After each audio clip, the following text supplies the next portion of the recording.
चलिए आज बात करते हैं पारिवारिक विवादों के बारे में। जी हाँ, पति पत्नी के मध्य में जब भी मतभेद की स्थिति उत्पन्न हो जाती है तो मामला न्यायालय तक पहुंच जाता है और हजारों की संख्या में डे बाय डे कोर्ट में केस आते हैं। कुछ केस जल्दी सॉल्व हो जाते हैं और कुछ केस सालों साल तक वैसे के वैसे ही रहते हैं।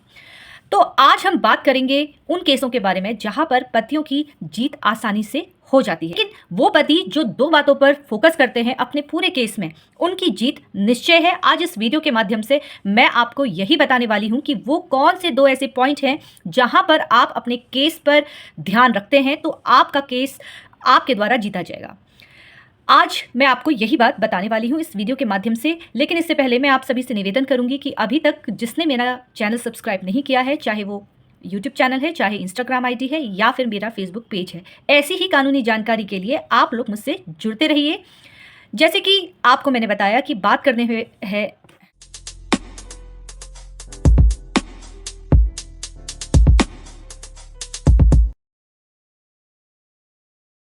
जैसे कि मैंने आपको बताया कि दो बातें आपके केस के लिए काफी महत्वपूर्ण होने वाली हैं। देखिए, केस पतियों के द्वारा भी जीता जाता है, लेकिन वो पति केस जीतते हैं जो दो बातों पर हमेशा ध्यान रखते हैं। और जब से केस शुरू होता है, अगर आप इन दो बातों को विशेष तौर पर ध्यान रखें अपने केस में, तो आपके लिए केस जीतना काफी आसान हो जाता है। पहला पॉइंट आपको बताऊंगी मैं मेंटेनेंस के बारे में। जी हाँ, आपको किसी तरीके से अपना मेंटेनेंस बचाना है। देखिए, पति की हमेशा ये कोशिश रहती है कि वो कम से कम मेंटेनेंस अपनी पत्नी को दे, और पत्नी की हमेशा ये कोशिश रहती है कि पति से वो अधिक से अधिक पैसा वसूले। लेकिन जिन केसों में पति के द्वारा मेंटेनेंस बचा लिया जाता है, वहां पर वो केस पति के लिए उस पर जो अन्य आरोप लगाए जाते हैं उसको जीतना भी काफी आसान हो जाता है। देखिए, पत्नी केस कब लड़ती है? पत्नी जब उसके पास पैसा होता है। अब ये पैसा कहाँ से आएगा? ये पैसा आएगा उसके पति के द्वारा, जो आपके द्वारा मेंटेनेंस दी जा रही है। अगर आप किसी तरीके से मेंटेनेंस कम करवा सकते हैं, बचा सकते हैं, तो उसके पास पैसा नहीं आएगा। पत्नी जब भी केस करती है तो उसका पहला मकसद होता है आपसे अधिक से अधिक पैसा वसूल करना। अगर आप किसी तरीके से मेंटेनेंस की राशि कम करवा देते हैं या बचा देते हैं, तो वहाँ पर आपके लिए आगे के जितने भी सेक्शन लगे हैं, वहाँ पर आपके लिए वो केस जीतना काफ़ी आसान हो जाता है। देखिए, अगर कुछ लोग ये सोचते हैं कि हमें पत्नी को मेंटेनेंस दे देनी चाहिए, जल्द से जल्द जितना उसने पैसा मांगा है हम अगर उसको दे देते हैं तो केस वो शायद ख़त्म कर लेगी। लेकिन यहाँ पर आपकी सबसे बड़ी भूल है। अगर आपकी भी ये सोच है कि आपकी पत्नी ने जितना पैसा मांगा है और आप उतना पैसा देने को तैयार हैं, तो मैं आपको बता दूं कि अगर पत्नी के पास कहीं से पैसा आ रहा है तो वो केस कभी ख़त्म करेगी ही नहीं। अगर उसके पास आपकी तरफ से पैसा आ रहा है तो वो क्यों अपने पैसे को का जो रास्ता है, आपके द्वारा जो पैसा दिया जा रहा है, उस रास्ते को क्यों बंद करेगी? वो कभी बंद नहीं करेगी। कभी भी वो सेटलमेंट के लिए नहीं आएगी और कभी भी वो ये नहीं बोलेगी कि मुझे आप एक राशि दे दीजिए और मैं आपका और मेरा रास्ता जो है वो अलग अलग हो जाए। तो आपको कोशिश करनी है मेंटेनेंस बचाने की। अगर आप किसी तरीके से मेंटेनेंस बचा सकते हैं तो वहाँ पर आपके लिए जीत काफ़ी आसान हो जाएगी। मैंने मेंटेनेंस के बचाव के लिए काफ़ी वीडियो बनाए हैं, आप वहाँ पर जाकर देख सकते हैं। देखिए, अगर आप किसी तरीके से मेंटेनेंस बचा लेते हैं तो वहाँ पर पत्नी या तो समझौता करने की कोशिश करेगी या फिर आपसे बोलेगी कि ठीक है, आप मुझे एक राशि दे दीजिए, इतना अमाउंट आप मुझे दे दीजिए और उसके बाद मैं तलाक या जो भी एलिगेशन उसके द्वारा लगाए जा रहे हैं मैं वापस ले लूँगी।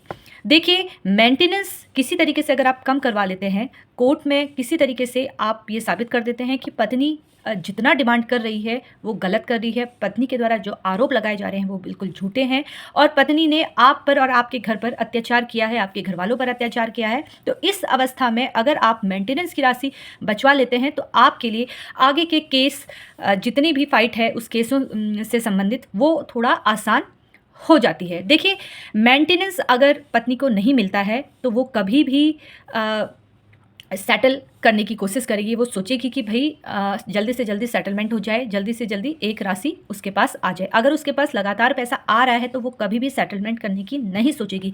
दूसरा, एक बात और है, जब भी पत्नी कोर्ट केस करती है तो उसको पहले दिन से ये लगता है कि मैं अधिक से अधिक पैसा अपने पति से लूँ और अपने मेंटेनेंस की राशि जब तक नहीं बचती है वो हमेशा कोर्ट आती है, हर चीज़ परफेक्ट उसकी तरफ से रहती है। लेकिन जिस दिन मेंटेनेंस की राशि बांध दी जाती है न्यायालय में तो वो बाकी केसों में आना छोड़ देती है और फिर आप के ऊपर तारीख पे तारीख, तारीख पे तारीख।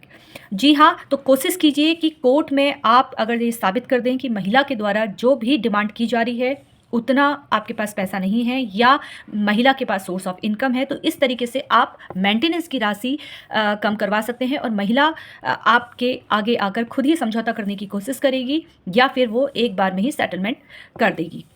देखिए, अगर पत्नी कमा रही है, जब उसके द्वारा मेंटेनेंस की एप्लीकेशन न्यायालय में लगाई जाती है और वो जब न्यायालय में लगाती है और उस वक्त वो पैसा नहीं कमाती है, लेकिन जब मेंटेनेंस की राशि बांध दी जाती है तो महिला घर पे तो बैठेगी नहीं, वो कहीं ना कहीं फिर भी काम करेगी, कुछ ना कुछ करेगी। तो अगर आपको इस बात की जानकारी जैसे ही मिलती है तो तुरंत आपको कोर्ट में एक एप्लीकेशन लगानी है और आप अपनी मेंटेनेंस की राशि जो कोर्ट के द्वारा बांध दी गई है उस राशि को भी आप कम करवा सकते हैं। तो ध्यान रखिए कि मेंटेनेंस अगर एक बार बन जाती है तो उसके बाद भी वो कम या ज़्यादा हो सकती है, आपको कोर्ट में एक एप्लीकेशन लगानी पड़ेगी। ये तो रहा पहला पॉइंट।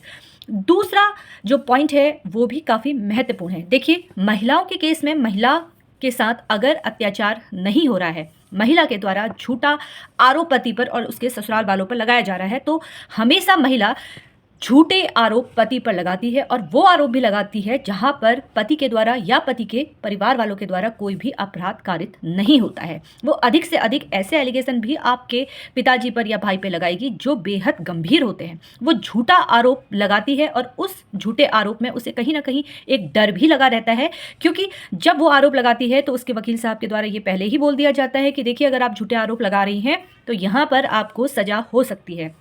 देखिए, बात करें अगर जेल जाने की या अपराध कारित होने की, तो पति कहीं ना कहीं एक बार जेल जाने से डरता नहीं है, शर्माता नहीं है, लेकिन जहां महिला की बात आती है तो वहां पर वो तुरंत, अगर उसके मन के अंदर डर आ जाता है कि मेरे द्वारा जो एलिगेशन लगाए जा रहे हैं वो झूठे लगाए जा रहे हैं, तो वो किसी भी स्थिति में जेल जाने को तैयार नहीं होगी। तो पहला काम तो आपका है मेंटेनेंस की राशि को बचाना। आप किसी तरीके से मेंटेनेंस की राशि कम करवा देते हैं, बंद करवा देते हैं, तो वहाँ पर तुरंत महिला सेटलमेंट करने को रेडी हो जाएगी। और दूसरा, आपको सीआरपीसी का सेक्शन है 340, उसके तहत अगर पत्नी झूठ बोलती है, इसमें और भी सेक्शन है जैसे 191, 196 आईपीसी के सेक्शन के तहत, आप अगर ये साबित कर देते हैं कि पत्नी ने झूठा आप पर आरोप लगाया है, आपके परिवार वालों को फंसाने की कोशिश की है, तो वो वहाँ पर तुरंत समझौता करने को तैयार हो जाएगी, तुरंत डर जाएगी। अगर बस आप ये ध्यान रखिए कि दो बातों पे आपको फोकस करना है। पहला, आपको कम से कम मेंटेनेंस पत्नी को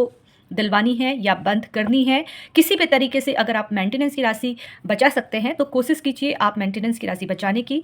और अगर आप महिला का झूठ पकड़ सकते हैं कि महिला जो भी आरोप लगा रही है, झूठे लगा रही है, अगर आपके पास इस बात का सबूत है, तो ऐसी अवस्था में आपका केस जीतना बिल्कुल तय है। देखिए, मेंटेनेंस के मामले में पत्नी के पास 3 रास्ते हैं। सबसे पहले अपील कर सकती है, दूसरा रिवीजन के लेकर जा सकती है, या फिर तीसरा और अंतिम जो रास्ता है वो है समझौता करना, सेटलमेंट करना। आप किसी तरीके से ये अंतिम वाले रास्ते तक अपनी पत्नी को ले आते हैं तो वहाँ पर आपका केस तुरंत जल्दी हो सकता है और आपको अपने हिसाब से पत्नी को पैसा भी देना पड़ेगा। पत्नी जो है वो तुरंत मान जाएगी सेटलमेंट करने के लिए अगर आप ये साबित कर देते हैं कि पत्नी ने जो आरोप लगाया है वो झूठे हैं, और ऐसे में पत्नी तुरंत सेटलमेंट करेगी क्योंकि पत्नी जेल कभी नहीं जाना चाहेगी।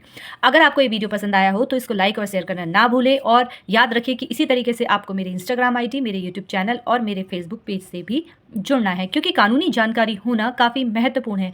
आजकल के समय में महिलाओं पर अत्याचार होते हैं, मैं ये नहीं कहती होते हैं, बिल्कुल होते हैं, लेकिन कुछ महिलाएं इसका गलत फ़ायदा उठाती है और बेवजह अपने पति और उनके घर वालों को नुकसान पहुंचाने की कोशिश करती है। अगर आपके साथ भी ऐसा हो रहा है तो डरने की ज़रूरत नहीं है। 2 बातों पर आप फोकस कीजिए, मेंटेनेंस और पत्नी को अगर आप किसी तरीके से झूठा साबित कर देते हैं कि पत्नी ने आप पर झूठा आरोप लगाया है, तो वहाँ पर आप अपना केस जीत सकते हैं। ऐसी ही छोटी छोटी कानूनी जानकारी के लिए आप लोग मुझसे जुड़ते रहिए और अधिक से अधिक इस पेज को शेयर कीजिए। धन्यवाद।